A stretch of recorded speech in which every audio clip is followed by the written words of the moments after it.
On May 31st and June 1st, I went to Anime Riverside 2025, my second time going, but it was the 4th year it's been run. I gotta say, I enjoy this convention a lot. If you're into cosplay, I highly suggest going to this one. Very cosplay heavy, so it's a great time to go out of your comfort zone, meet some people. You'll make a lot of friends if you go. Everyone's extremely nice, but there was a good amount of talent. I'll throw everyone up on screen as that plane flies by right now. I don't know if you can hear it, but there was, yeah, pretty good talent overall. Bryce Papenburg did end up canceling, and I was only there for a few names. I wanted to get a few people that I don't really get to see that often, and Jessie James Grelle is someone that, you know, I only saw one time in the past. It's been a few years, and there's a bunch of new autographs I wanted to get. So very excited about today's haul in general. It was a good guest list. For example, Kellen Goff for Porco. We really need to get a Porco Attack on Titan pop signed, and I kind of wanted to be like a little bit more laid back because we got Nostalgia Con. So yeah, kind of wanted to chill a little bit on Anime Riverside, so that's kind of what I did. Sarah Weidenheft for more power pops for Chainsaw Man. Totally a possibility as well.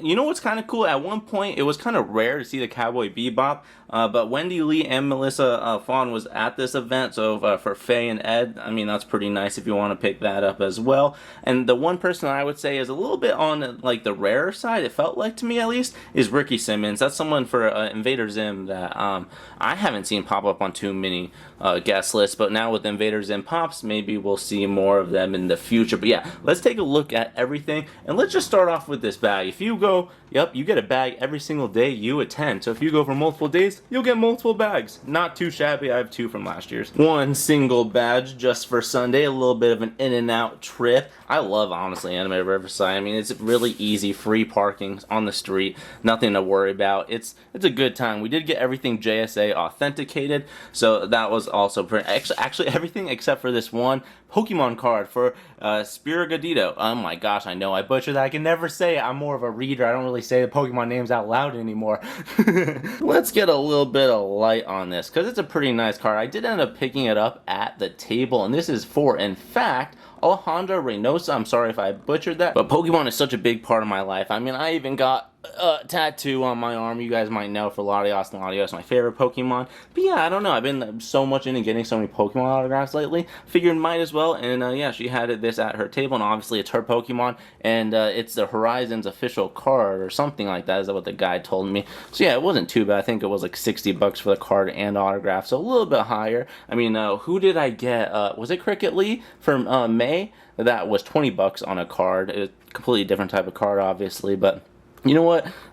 Pretty cool into the collection. We're going to add this to a few other autographed cards, and actually from this point on, I think I'll end up collecting a few more Pokemon card autographs, because it's a fun thing to do, and you know what? I eventually want to grade them all up, and that's where you will probably see this one next, to encase it for funsies. And for me personally, this was actually the first time that I saw Alejandra pop up on a guest list, so I was pretty stoked to go get a few autographs. I actually knew I was going to end up doing 2. I wasn't going to do a Pokemon card. I was going to do a print, but honestly I wasn't too fond of the print. I was really hoping they'd have a few other, like a print with a few other like Pokemon main characters from the series or something like that, to hopefully get multiple people to sign in the future, but yeah, she didn't have any of those types of prints, so we ended up getting this Sprigatito, of course, for Liko. I was pretty excited to get this pop. It joins a few other Pokemon signed items, and this one does have a quote on it. It says, "I want to continue the journey with my friends," and I did choose it. She just had a little bit list right there, and I don't know, it was a sweet one for Pokemon, and you know what, this is totally her Mon, so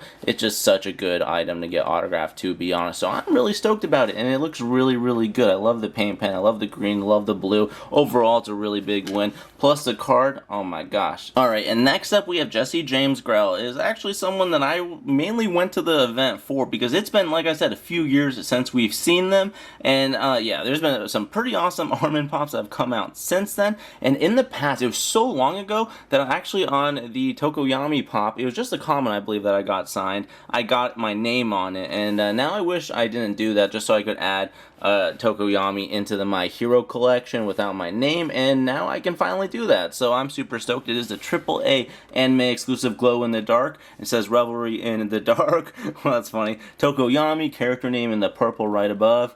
and then Jessie G. Oh my god, Grelle, of course. But that is so sick. Love the autograph. They are so kind. Such a big fan. And of course, I mean, Armin. We had to get some of these new Armin pops signed. And first up, let's take a look at this pre-release Chalice pop. If you guys are unaware, when Chalice now does pre-release, so if you order before the actual release, you'll get the pre-release sticker. And I actually do have a second one, so hypothetically in the future I could go back and go get that one signed as well. But for now, just wanted to do one of them because, yeah, I mean, we had to get the chase. And 3 autographs is where I was capping it for sure. But let's take a look at this one. And yeah, we got a few mixed up colors here and there. Wanted to be a little bit fancy with it. Oh my, I'm not kidding. They are so kind. Absolutely adore Jessie. But let's take a look at this quote. I refuse to let someone stain their hands in my place. Armin. Oh, that is so sick. I mean, I'm just a really, really big fan of the pop. It is metallic, so it looks really good in general. It looks like a high-quality pop. And yeah, oh my god, such a good one to add into the Attack on Titan signature collection. And then, of course, the chase, which I gotta say, oh, it looks cool because the common picture is on the front. But yeah, the chase does have all the Titan markings after he went colossal, and this is so sick. Again, these Armin pops are just insanely well done. Attack on Titan is always really good. I mean, it's my favorite line to probably collect and get autographs for, so yeah, that's why I went really, really hard. This quote says, "Is this what you saw?" Oh, Bertolt. It must, oh, is this what you saw, Bertolt? It must be. I don't remember. They must be. Oh my gosh, that quote though, right after he like steps out. Oh my god, of the colossal Titan. That is so good. That's such a perfect quote for this too.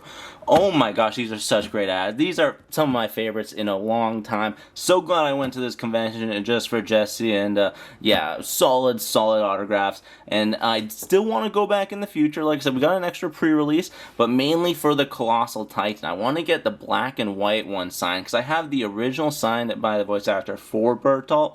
And I would love to get, because I never ended up collecting the black and white one, because it, you know, fakes, then the price in general, so you know, still gotta add it. I definitely want it to, and want to get it signed, because we have all the other 6-inch Titans signed, and it'll join that collection, and yeah, definitely want Jessie on that one, just to switch it up, but maybe even Bertolt, who knows. But yeah, this was our haul for today, and hopefully we do go see Jessie again in the future. And then the next 2 pops were a little bit more unexpected. I mean, I was aware I did want to get their autograph, but I didn't actually have the item, so I had to pick them up at the convention themselves. Luckily, there were a few Funko booths, and they did have, I was able to get the last Illumi. It was like $40 though on site, and I already have one in my collection. I just didn't have one here with me, so of course I wanted to jump on the opportunity and try and get this signed. But if I can get the one that is actually mint in my collection to get signed in the future, I'd love to do that as well. But for now, this quote does, look at that green. This green looks really good in person too. It's actually perfect for him. Hisoka, I will kill you right here, right now. That is so good. They killed it with the quotes this time around. I mean, I'm not kidding. This is so good. Yeah, Chris Hackney, someone that I don't see very often on any list, so that's why I wanted to really jump on this one. I'm so glad that I did. But I did talk to him. He says that he actually does do quite a bit of conventions, so yeah, he just hasn't been going to the ones that I've been going to. So yeah, it's totally possible to get him. Just a rare person to me personally. But those are the types of people you got to jump on, though. You know what I mean? So yeah, we're growing the Hunter x Hunter collection. We got almost literally everyone at this point. We're missing a few people, I know that. And the last person that we ended up getting signed at this convention was none other than Jason Marnocha. I'm sorry if I butchered that, but he was someone that I haven't seen on any most lists as well. But I asked him if he's doing a lot of conventions these days, and he says yeah, he's trying to do more and more, and with the pop, that's definitely going to make him appear more. So you know what, I just still jumped on the opportunity, and I actually still got to do a wave video for Chainsaw Man Wave 2. I still got to collect a few of those, but coming very, very soon, I promise, because we did Wave 1, and we got all the pops so far, so looking really good for an upcoming video. But I'll try and get my hands on one that's non-signed, so you guys can actually see the character a little bit more. But yeah, don't often get to kill my enemies twice in a row. Such a cool line as well. And we got it all white. White looks really good with the Chainsaw Man pops because of the box design, in my opinion. It's a brand new character, brand new voice actor into the collection, so again, jumped on it. pretty happy with how it turned out. But like I said, I didn't actually have this, so I did buy it at his table, so that's maybe something to note, that he does sometimes carry pops with him, as many of these voice actors do these days. It just costs a little bit more, so definitely recommend trying to get your hands on them prior to conventions. But I mean, it was there. We didn't have too many autographs this time around, and yeah, wanted to get something a little bit special, and this was a good one. I'm super stoked about him. Overall, this event really did help the collection. We rounded out the Attack on Titan, got a brand new Hunter x Hunter, brand new Chainsaw Man voice actor. We're replacing a My Hero Academia one that we got in the past. So yeah, overall, just huge wins. The Pokemon one was also super good. Had a good time at this. Couldn't recommend Anime Riverside enough. So if you guys get the chance to go next year, highly, highly recommend it. Like I said, if you're cosplay, this is one of them to go to for sure. You'll have a blast. But definitely let me know who you would have seen, what items you guys would have gotten signed, and keep your eye out for the NostalgiaCon 2025 Anaheim video coming right away. But I'm about to go to that right now, get a ton of autographs with me. So yeah, hope you guys stay tuned for that video. Other than that, have a fantastic rest of your day, my friends. I'll see you guys in the next one. Bye!